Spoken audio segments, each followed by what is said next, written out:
दिशा यात्रा न्यूज नेहमी सत्यासोबत। ज्ञान से शून्य होता है और सामने वाला व्यक्ति आकर के कहता है देखो अब तुम्हारे दिलों में हमारा एक मंत्र है जिसमें ईसा मसीह का मिला है तो रोहित पुरुषा क्या है। तो वो कहता है देखो ईसा वास्यम इदं सर्वं यत्किंचित् जगत्यां जगत् येन यत्तेन पुंजितः मा विदहातस्य सिद्धम्। ईसा वास्यम इदं सर्वं, ईसा मसीह सर्वत्र जगह विद्यमान है, तुम्हारे वेद ऐसा कहते हैं। अब जिस रोहित को उसके पिता ने कभी वेद पढ़ाना तो बहुत दूर की बात है, वेद दिखाया भी नहीं, उस रोहित को कुछ नहीं पता और वो रोहित एक छोटे से विचार के कारण अपने सनातन धर्म से विमुख हो जाता है और सनातन को छोड़ करके दूसरे किसी मत पंथ संप्रदाय की रक्षा नहीं करता है।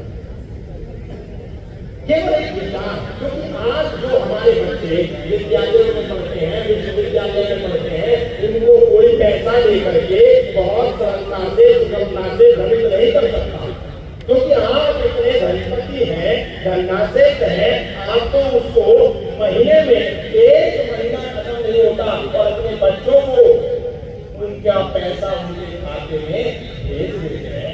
यानी आपका बच्चा यदि सनातन को छोड़ रहा है तो पैसा उसका कारण नहीं है, धन उसका कारण नहीं है, क्योंकि धन तो आप उसको भरपूर दे ही रहे हैं। यदि उसका कोई कारण है तो वो केवल और केवल है और वो है विचार। आज धर्मांतर यदि बहुत संख्या में बहुत बड़े स्तर पर देखें, एक प्रमुख व्यक्ति हो जो धर्मांतर करके उसका धर्मांतर नहीं कर सकता, एक समझदार आदमी को, व्यापारी वर्ग को कोई मूर्ख बना करके उसका धर्मांतर नहीं कर सकता।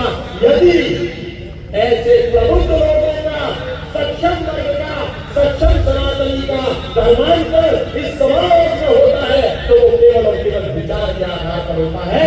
बाहर से एक व्यक्ति आता है और कहता है कि ईसा मसीह ने ऐसा किया था, वैसा किया था, और हमारे भोले भाले लोगों को, हमारे आदिवासी लोगों को, जनजाति लोगों को मूर्ख बना दिया जाता है। कैसे? बहुत सरलता से। एक बार एक गांव में कुछ मिशनरियों का टोला आया और आकर के कहा कि तुम किसकी पूजा करते हो?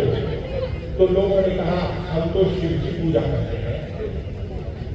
तो उस धर्मांतर करने वाले समूह ने कहा तुम शिव की पूजा क्यों करते हो?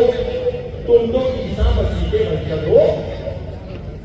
तो उन्होंने कहा ये तो हम पहली बार सुन रहे हैं कि हम ईसा मसीह के वंशज हैं।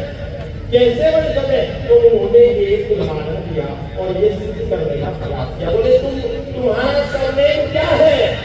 तो वहां पर जो भेड़ बकरी चलाते हैं लोग, वो रहते थे उस पूरे गांव में। उनका टाइटल था पाल, गोपाल पाल, नारायण पाल, बद्री पाल। तो उन्होंने कहा हम तो गडरिये हैं, भेड़ बकरी चलाते हैं, ये हमारा व्यवसाय है, इसीलिए हम तो अपने नाम के साथ पाल लगाते हैं।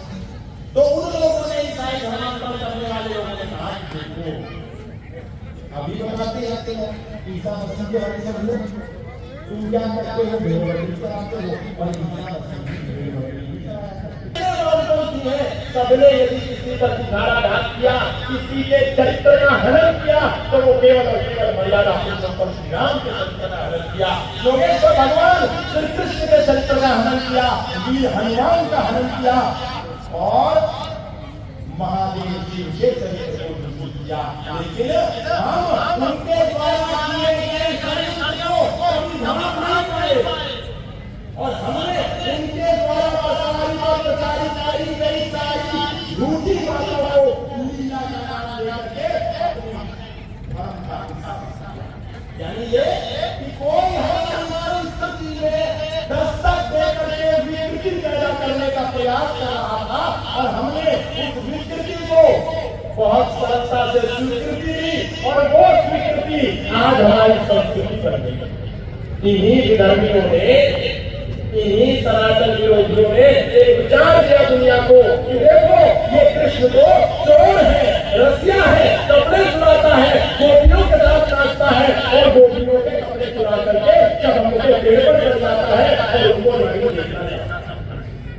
हमने इस समस्या पर कभी ध्यान नहीं दिया कि धर्म हमारे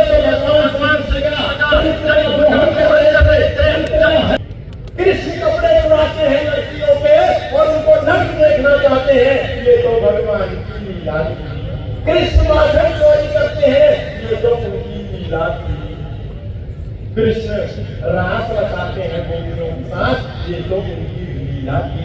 अरे जो योगेश्वर श्री कृष्ण भगवत